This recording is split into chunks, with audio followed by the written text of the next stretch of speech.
632 খ্রিস্টাব্দ। রাসূল সাল্লাল্লাহু আলাইহি ওয়াসাল্লামের ইন্তেকালের পর আরব জুড়ে অস্থিরতা ছড়িয়ে পড়ে।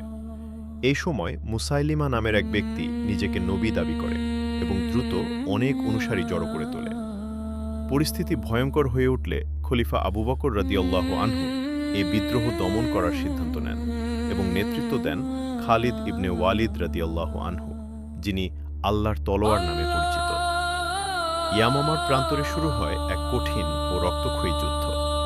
প্রথম দিকে মুসলিম বাহিনী প্রচণ্ড চাপে পড়ে এবং বহু সাহাবী, বিশেষ করে কোরআনের হাফেজরা শহীদ হন। এক মুহূর্তের জন্য মনে হচ্ছিল সবকিছু হারিয়ে যেতে বসেছে, কিন্তু না, তারা থামেনি। পুনরায় সংগঠিত হয়ে মুসলিমরা সর্বশক্তি দিয়ে আক্রমণ চালায়। অবশেষে মিথ্যার পতন ঘটে, মুসাইলিমা নিহত হয় এবং যুদ্ধের সমাপ্তি ঘটে। এই যুদ্ধ শুধু একটি বিজয় ছিল না, এটি ছিল সত্য, ঈমান ও দ্বীনের সুরক্ষার জন্য এক ঐতিহাসিক ত্যাগ, যা পরবর্তীতে কুরআন সংরক্ষণের প্রয়োজনীয়তাকে আরও দৃঢ় করে তোলে।